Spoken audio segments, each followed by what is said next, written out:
When I was in college, there were points in your program that you would go out in the real world and actually do the things that you were studying to do, things that you were majoring in. So I remember as an education major, I went into the public school system and I shadowed teachers and helped develop curriculum and work with students because I aspired at that time to be a teacher.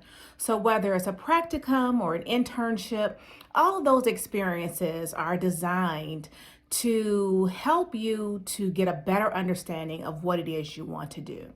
So fast forward, clearly I'm a learning and development professional, been so for more than 20 years.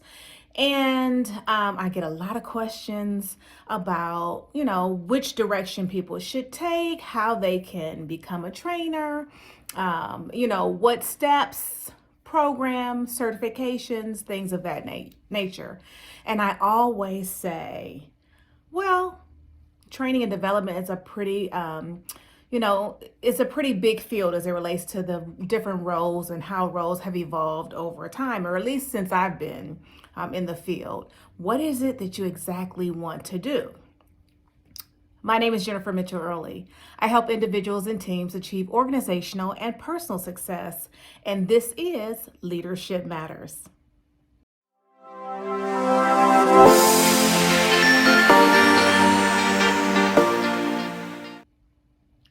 So if you've been watching me for a while, welcome back, friends. If you're new to my channel, please don't forget to hit the like button if you like the information I'm sharing, and the subscribe button so that you will be notified every time I upload new content like this to inform you about training and development and all things leadership.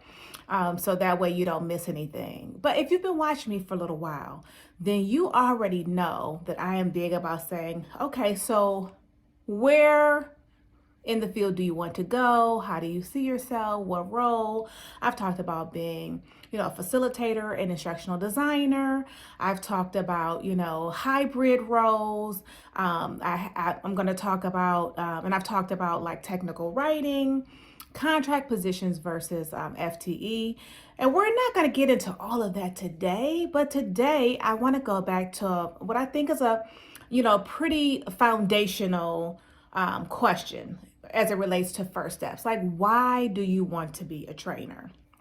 If your only introduction to training and development has been classes that you have taken with your corporation, as far as or continuing education classes, and all you see is the environment that has been created for you and the materials that have been given to you during that time, then what you're seeing really is the end product, right? So people talk about all the time that you want to be where someone is today, but you don't know what all goes into, to getting them to where they are, to where you see them, to the end result. And so I want to say that is an end result. There's so much more that goes into a training class before you get there. You have someone who has a great personality, has all the proper analogies, seems to be able to, help you to make the connection, is empathetic, has great classroom management skills, is very knowledgeable on the topics that they're training or delivering. There's so much more that goes into that. And so what I want you to think about, if you're thinking about having a career in training and development, learning and development as a learning and development consultant, then there's something that I want you to answer first. And that first thing is and that's if you hear Bailey is in the room. If you've been watching me, you know about Bailey. So she's found her bone, so she can't get my attention. So that's what you hear. That's Bailey. But anywho, where do you want to go? What do you want to do? And so I say that because there's a lot of facets in learning and development and training and becoming a trainer. And so I'll give you an example. When I first came into training, I thought, okay, well, I fell in love. If you've watched any of my videos, I fell in love with training and development. I took a class in my final year in my undergrad, and I was like, okay, this is it. This is what I want to do. I love the presentation component. I love the fact back then that anytime you went to training, there was breakfast and lunch and snacks, and there was games and fun, and There was a lot of interaction and engagement, and I loved all of that. I was originally an education major, as I said, so making the transition into adult learning and development or training and development was not, would have been a proper progression for me. So I loved education. I love education. So it's already a great connect. However, I had no idea what all went into training out in the real world, or in practice, I should probably say. So, I want you to think about what you want to do. So, for some of my educators who have been reaching out to me, like, hey, I'm a teacher, I just want to go into training and development, I want you to think about the difference between what you do in the classroom versus what you would be required to do in a corporate setting. So teachers are I think that they're more heavily founded, having been an education major, having been a professor, an adjunct professor, having been a substitute teacher, having had a mother who was a 36-year veteran educator.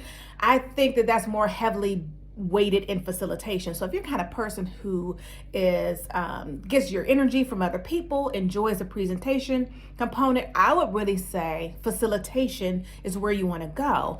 However, in training departments, there is depending upon how their roles are structured, there's a very heavy emphasis on development or creation of training materials, which again, I've talked about in the past. Curriculum for K through 12 educators, depending on who they're buying their curriculum, their textbooks and their guides and all that from, all that's kind of structured, even though you have to, plan it out and develop it for the school year and for your grade level. I'm not taking anything away from, my K through 12 educators. I'm simply saying that a lot of time is spent in development and design as opposed to training.